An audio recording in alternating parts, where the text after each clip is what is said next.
le festival 65e Avenue, comme pendant d'autres événements organisés par le département, les jeunes se construisent des souvenirs.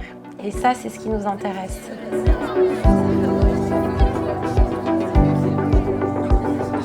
Pour affirmer un peu aussi le sentiment d'appartenance de ces jeunes à leur territoire.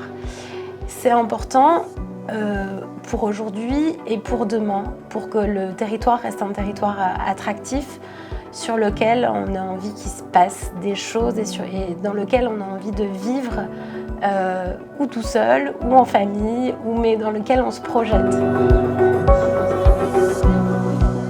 Mon poste, c'est de déployer les mesures qui sont donc formulées dans le pacte jeunesse. Il y a plusieurs thématiques qui sont abordées.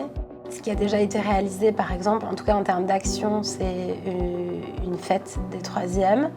Il y a un travail aussi qui est mené autour de la boussole des jeunes. Il y a un travail sur la mobilité internationale qui est engagé, etc., etc. Parmi les exigences qu'on se donne pour travailler sur la jeunesse, et c'est aussi une des ambitions du département, c'est de travailler aussi sur le côté un peu participatif.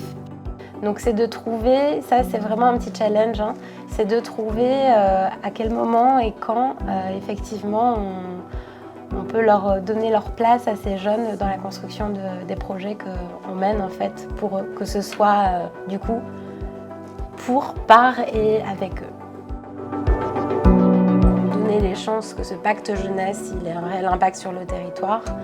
On a aussi un réseau, il est important d'animer un réseau avec les acteurs qui sont en prise directe avec les questions de jeunesse.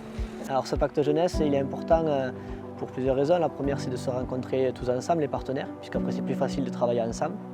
Et après aussi de relancer une dynamique sur le fait de se rencontrer, partager des expériences, connaître l'actualité de chacun. C'est important de se retrouver tous ensemble. J'ai encore énormément de personnes à rencontrer. Et oui, moi j'aime faire du lien entre les gens.